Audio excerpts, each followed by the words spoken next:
Hello बच्चों, कैसे हैं आप लोग। आई होप आप लोग परीक्षा की तैयारी कर रहे हैं और हम लोग आज एक पोएम का रिवीजन कर रहे हैं। आपकी कोर्स बुक में पोएम है माय मदर एट 66 कमला दास। ये पोएम जो है इंडियन पोइट्रेस है कमला दास, उसके द्वारा लिखी गई है। और कमला दास अपनी कंट्रोवर्शियल पोइट्री के लिए जानी जाती है।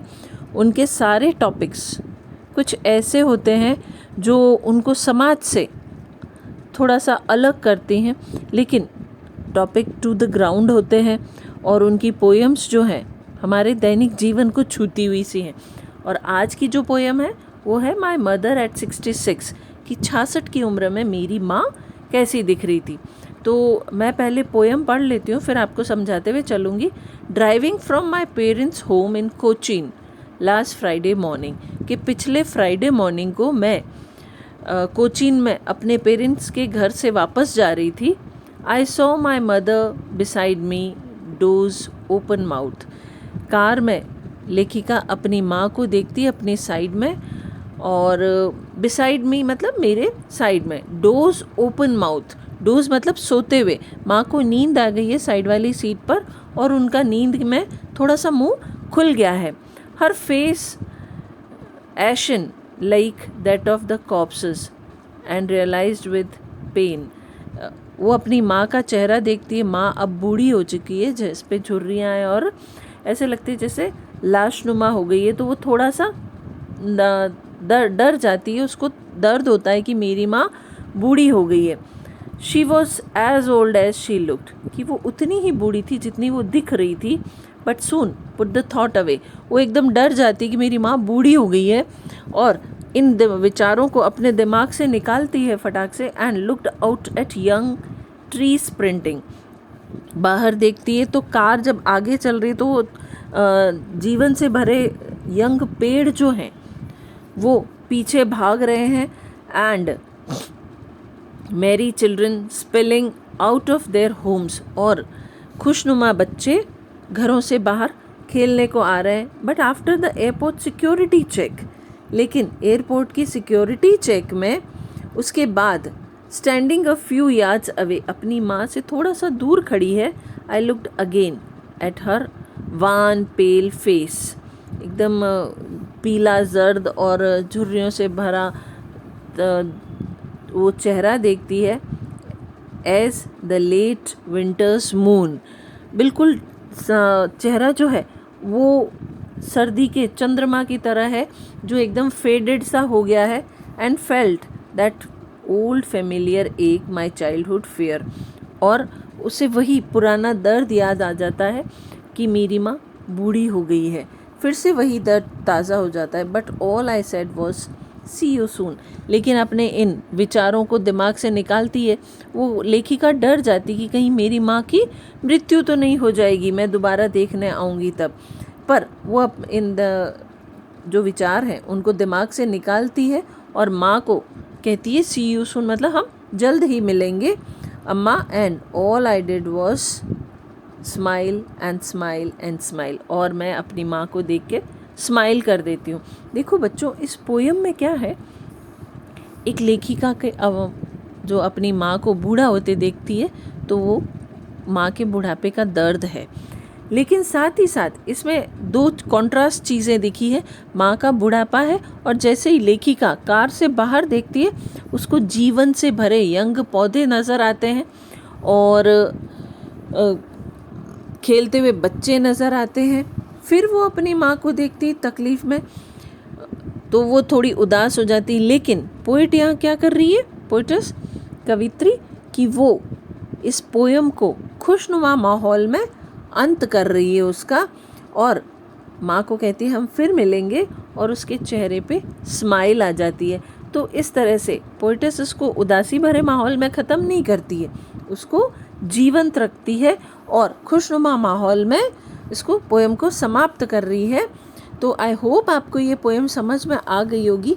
अब हम क्या करेंगे, इस पोएम की समरी देखते हैं। समरी में हम क्या देख रहे हैं कि the narrator was visiting her parents house and was returning back.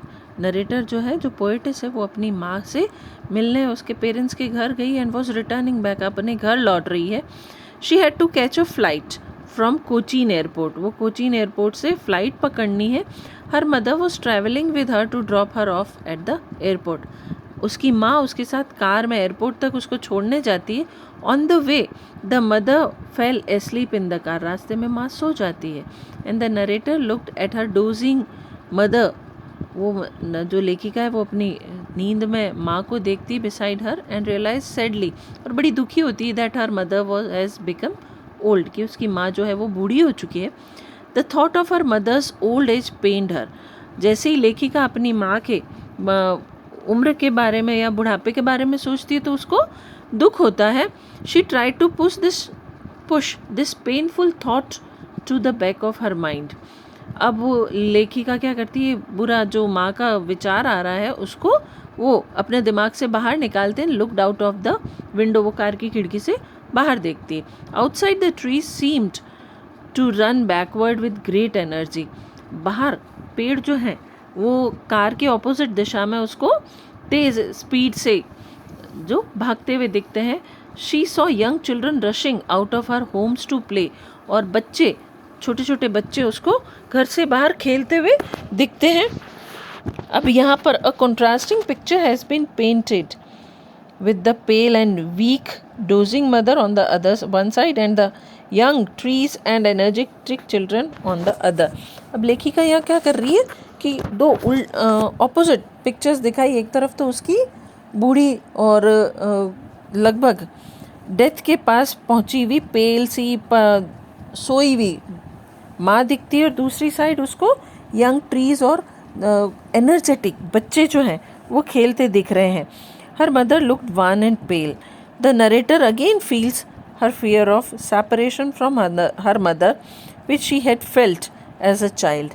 अब लेखिका को वही बचपन के टाइम में जो अपनी माँ से बिछड़ने का दर्द याद आता है, वो फिर उसको याद आता है. अपनी माँ से जुदाई का उसको दर्द याद आता है. और सेपरेशन कुड बी फाइनल, और ये जुदाई आखिरी हो सकती इफ़ हर मदर डाइड, कि अगर उसकी माँ मर गई तो वो हमेशा के लिए अपनी माँ से आखिरी बार मिल रही होगी और हमेशा जुदा हो जाएगी. Quickly she dismisses the painful thought, और लेखिका फटाक से अपने दिमाग से ये दर्द भरे विचार निकालती है. और फाइनली वो सिक्योरिटी चेक के पास जाके she bids farewell to her mother and by promising to see her soon, वो अपनी माँ से वादा करती है कि माँ हम फिर मिलेंगे, सी यू सून कह के. In this way the poet ends the poem on a positive note of hope and reassurance.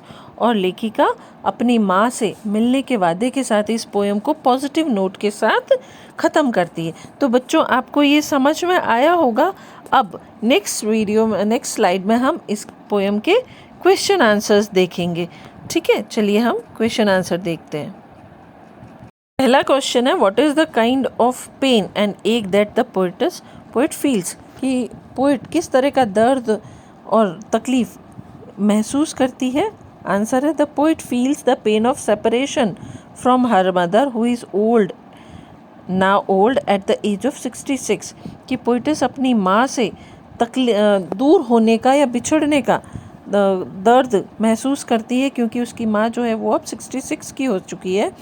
The thought of not being able to see her mother next time when she comes on a visit or ever again pains her excessively. और लेखिका को सबसे ज़्यादा तकलीफ़ किस में होती है, जब वो ये सोचती है कि क्या पता मैं अगले विज़िट में अपनी माँ को देख पाऊँ या ना देख पाऊँ. अब हम नेक्स्ट क्वेश्चन देखते हैं. नेक्स्ट क्वेश्चन है, why are the young trees described as sprinting.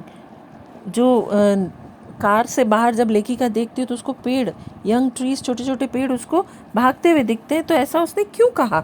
The poet and her mother are travelling in the car and when she looks out of the car's window she sees the trees rushing backward. माँ और बेटी दोनों car में यात्रा कर रहे हैं और जैसे ही लेखिका कार से बाहर देखती है तो उसको पेड़ जो हैं वो पीछे की तरफ भागते हुए लगते हैं. They seem to be full of youthful energy in contrast to her mother, her weak and aged mother. लेखिका को यहाँ पर जो पेड़ है वो एनर्जी से भरपूर नज़र आते हैं, जबकि दूसरी साइड उसकी माँ जो है कमज़ोर और बूढ़ी लग रही है। तो यहाँ उसने ये कंट्रास्ट किया है माँ की उम्र बूढ़ी माँ से यंग पेड़ों को। तो आई होप ये क्वेश्चन समझ में आया होगा। अब हम नेक्स्ट क्वेश्चन देखते हैं। क्वेश्चन है why has the poet brought in the image of merry children spilling out of their homes. अब यहाँ वो पूछ रही कि लेखिका वो खुश बच्चे जो घर से खेलने के लिए बाहर भाग रहे हैं, ये क्यों कहा? तो आंसर है the happy children coming out of their homes to play, कि खुश बच्चे जो हैं वो घर से बाहर आ रहे हैं खेलने के लिए, are full of energy and vigour, energy से भरपूर बच्चे हैं, आनंद से भरपूर है, symbolising the spontaneous flow of life. यहाँ ये जो भरपूर एनर्जी से भरपूर बच्चे हैं वो ज़िंदगी के स्पॉन्टेनियस फ्लो को दर्शाते हैं। स्पॉन्टेनियस की स्पेलिंग, सिम्बोलाइज की स्पेलिंग देखते हैं, SYMBOLIZING, सिम्बोलाइजिंग। और स्पॉन्टेनियस की स्पेलिंग है SPONTANEOUS, spontaneous flow of life. Whereas poet's mother is frail and old, जबकि उस लेखिका की माँ जो है वो कमज़ोर और बूढ़ी है। Her face looks ashen as she dozes beside the poet in the car, जैसे वो कार में अपनी बेटी के साइड में नींद लेती है तो वो एक ऐश की तरह दिखती है, जैसे कोई लाश हो वैसे है। तो यहाँ जो है वो फिर एनर्जेटिक बच्चों और बूढ़ी माँ जो बिल्कुल शिथिल है में कंपैरिजन किया है लेखिका ने। आई होप ये क्वेश्चन भी आपको समझ में आया होगा। अब चलिए हम बाकी के क्वेश्चंस भी देख लेते हैं। चौथा क्वेश्चन है why has the mother being compared to the late winter's moon. माँ को लेखिका ने लेट विंटर्स मून, सर्दी के देर वाले चंद्रमा से क्यों, लेट विंटर सर्दी जब ख़त्म होने वाली उस चंद्रमा से क्यों कंपेयर किया है? The late winter's moon is wan and pale, it is not as bright, वो थोड़ा बुझा बुझा सा चंद्रमा होता है और एकदम चमकीला शाइनी नहीं होता जैसा कि गर्मियों में होता है, क्योंकि सर्दियों में चंद्रमा कम दिखता है। Summer's moon mother's face looks hazy and dull like the late winter's moon, लेखिका की माँ का बुझा बुझा और पीला पड़ा चेहरा उम्र के कारण वो लेट विंटर मून की तरह नज़र आता है। पांचवा question why do the parting words of the poet and what do the parting words of the poet and her smile signify. जब लेखिका अपनी माँ को बाय कहती तो क्या कहती है? सी यू सून अम्मा, एंड वो एक लंबी सी अच्छी सी स्माइल देती है। तो ये क्या सिग्निफाई करते हैं, ये क्या बताते हैं हमें? The parting words and the smile of the poet signify hope and reassurance of their next meeting. एक नई उम्मीद है कि हम नेक्स्ट दोबारा फिर मिलेंगे। She is on the verge of departure from her parents place, और लेखिका जो है वो अपने पेरेंट्स के घर से जाने वाली है। And her mother is almost on the verge of departure from life, और उसकी माँ जो है अपने जीवन से विदाई के कगार पर है। Yet the poet ends the poem on a positive note, फिर भी लेखिका पोएम जो है वो पॉजिटिव नोट के साथ फिनिश करती है। Note of meeting her mother again in future on her next visit, वो स्माइल के साथ अपनी माँ को कहती माँ हम फिर मिलेंगे, हम नेक्स्ट मीटिंग में मिलेंगे, इस आशा के साथ लेखिका पोएम ख़त्म करती है। तो बच्चों आई होप आपको ये पोएम समझ में आई होगी, और इसके जो आपके किताबों से क्वेश्चन है वो हमने डिस्कस किए हैं। अगले वीडियो में मैं इसके रेफरेंस टू कॉन्टेक्स्ट आपको करवाऊंगी, ताकि क्वेश्चन जो आए आपके एग्ज़ाम में वो आप तैयार कर सकें। Till then stay tuned with me, thank you.